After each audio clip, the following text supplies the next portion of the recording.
Ellen McCauley at Pray It Up. And you know, being honest with yourself kind of makes people feel a little twitchy because you're thinking, oh, I don't really want to do that. I don't want to examine my feelings and my motivations. I'm tired enough as it is. I just want to get up, get dressed, go to work, you know, eat what I can and go to bed. But that self-examination can help with our faith. It can help with so many different relationships in our lives. You can be more available to people if you're more available to yourself. And so many people self-sabotage, and this is huge. You say you want one thing, and then you do something that's the complete opposite. Everybody who joins this group in September says, I want to lose weight and keep it off.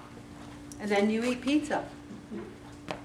And then you eat, I look at your logs and I'm like, what? And I write, this isn't a weight loss log.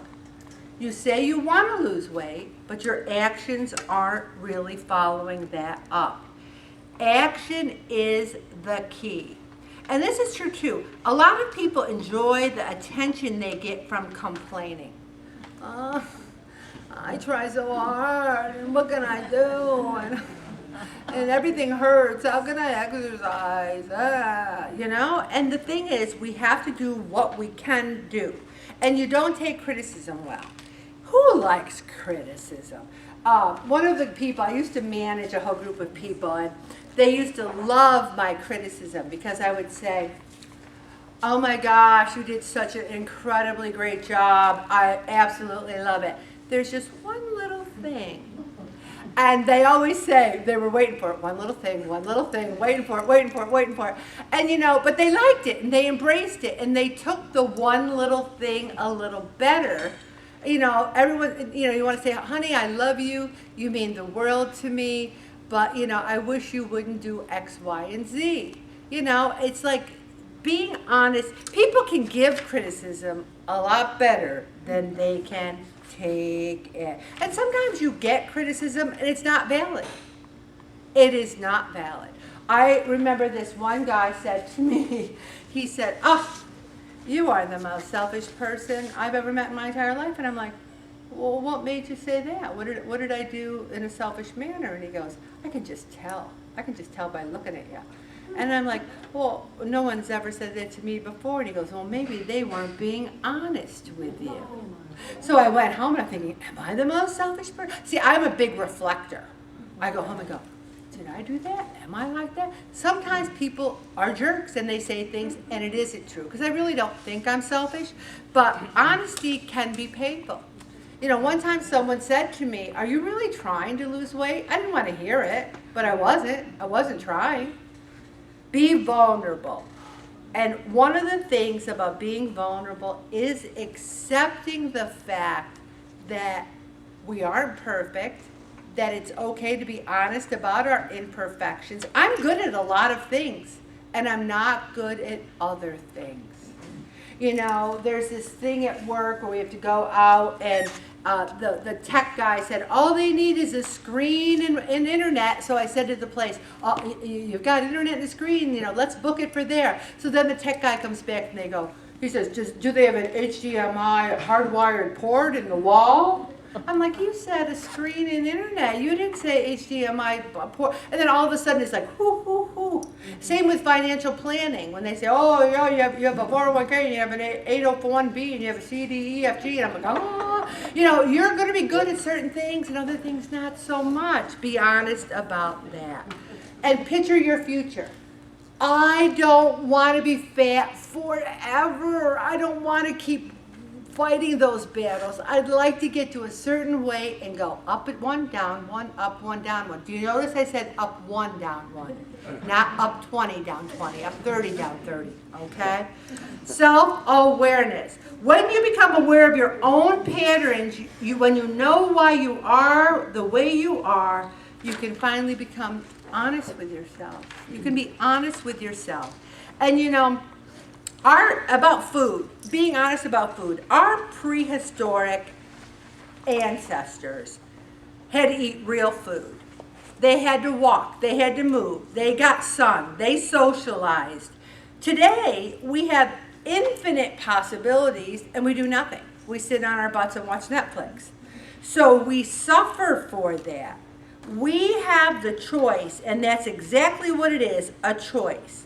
Whatever our past, whatever our present condition, we are always free to make a different next choice. Maybe you failed 1,000,000 times at losing weight. Maybe you're embarrassed about it. Maybe you see people and you think, oh, they think I'm fat and they think I'm a loser, they think I'm a jerk. Who cares? I'm finally getting to the point where I say, I'm too old to care. I feel so much, I think there's a pleasure in getting older. Because I'm at work and there's things that would have driven me crazy 30 years ago. And now I say, it's my last job, not my first job. Don't care, don't care. Do the best you can. And take responsibility for yourself. So many people are in the blame game. And then, honesty to oneself, a commitment that begins and ends with oneself, an inner compass that has nothing to do with the outside world. I do not like the New England Patriots. I don't even like Tom Brady. And then I started thinking about it. Ellen, why don't you like Tom Brady? Why don't you like the New England Patriots? Maybe because they beat my Bills 1,000,000 times. Maybe because they're just too good. And then I thought about it and I said, I really don't just like the New England Patriots and I really don't dislike Tom Brady. Tom Brady treats his body like a temple. Why do you think he's as old as he is and he's still playing? Because he doesn't eat garbage, he doesn't eat chips. Read what Tom Brady does. He exercises, he does yoga, he does meditation. We all need to be more like Tom Brady.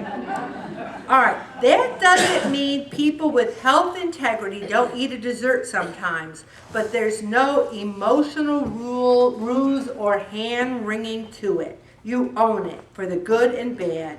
You don't blame outside pressures or people. You don't deal in regret. Part of the problem is a misplaced fascination with going backwards. Somehow cheating ourselves is the ultimate gratification. We mistake indulgence for decadence, discipline for deprivation. We think if we discipline ourselves, we're deprived.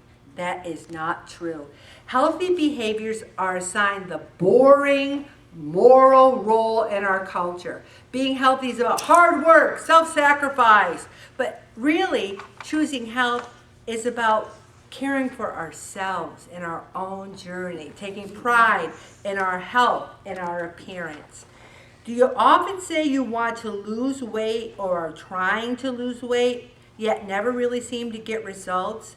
Maybe it's because you're not being honest with yourself. Do you have an honest log? Do you move at all? Do you spend a lot of time on social media?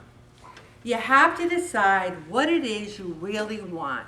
You have a purpose for being alive, and when you are living in your most confident, healthful self, your true purpose will shine.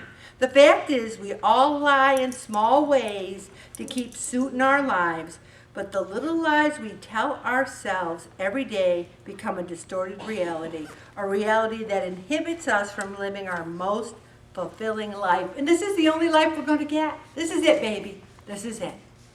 The less time we spend with the truth, the harder it is to accept. Start by being honest with yourself and the weight will come off. I'm going to stop right there, Bob.